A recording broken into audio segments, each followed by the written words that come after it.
अहिले नेपालमा भएको यो जातीय विभेदको आन्दोलनलाई अलि फरक ढङ्गले व्याख्या गरिएको छ क्या। किनभने नि सामाजिक न्यायको कुरा हामी गरिरहँदाखेरि मैले अधिकार पाऊँ भनेर भन्दा यो कसैको अधिकार खोसिने कुरा पनि होइन र समाज निर्माण गर्ने कुरा हो। यो त सहकार्यको निर्माण गर्ने कुरा हो। यो सहकार्य निर्माण गर्ने कुरा समाजले अगाडि बढाउने कुरा त्यो त साझा विषय हो नि त। यसलाई त साझा ढङ्गले बुझिदिनुपर्छ नि त।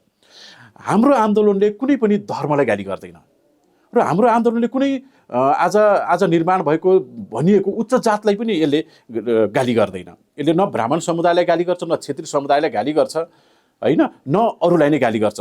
तर आजसम्मको प्र्याक्टिसलाई हेर्दाखेरि चाहिँ, आजसम्मको क्रियाकलापलाई हेर्दाखेरि चाहिँ एउटा निश्चित समुदाय अथवा निश्चित जात समुदायले राज्यको नेतृत्व गरिरह्यो, त्यसले एउटा निश्चित समुदायलाई चाहिँ कहिले पनि राज्य विकासको निर्माणमा जोड्दै चाहेन, उसले निषेध गर्यो, जसको परिणाम यो देश कहिले पनि अगाडि बढ्न सकेन। त्यसैले हामी के चाहन्छौँ भने नि यो आन्दोलनमा हामीले सबै पक्षको सम्मान हुने गरेर यो आन्दोलनलाई विकास गर्न चाहन्छौँ।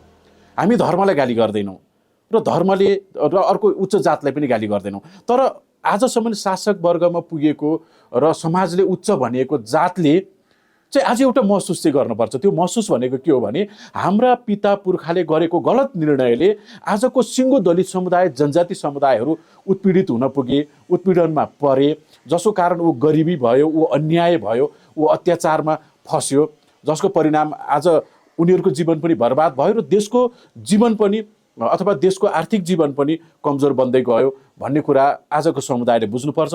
र अबको देश, अबको मुलुक सबै वर्ग, जात, समुदायको सहकार्यमा र एकताबाट यो देशलाई अगाडि बढाउनुपर्छ। यही ढङ्गले हामीले यो आन्दोलनलाई विकास गर्न खोजेका हौँ।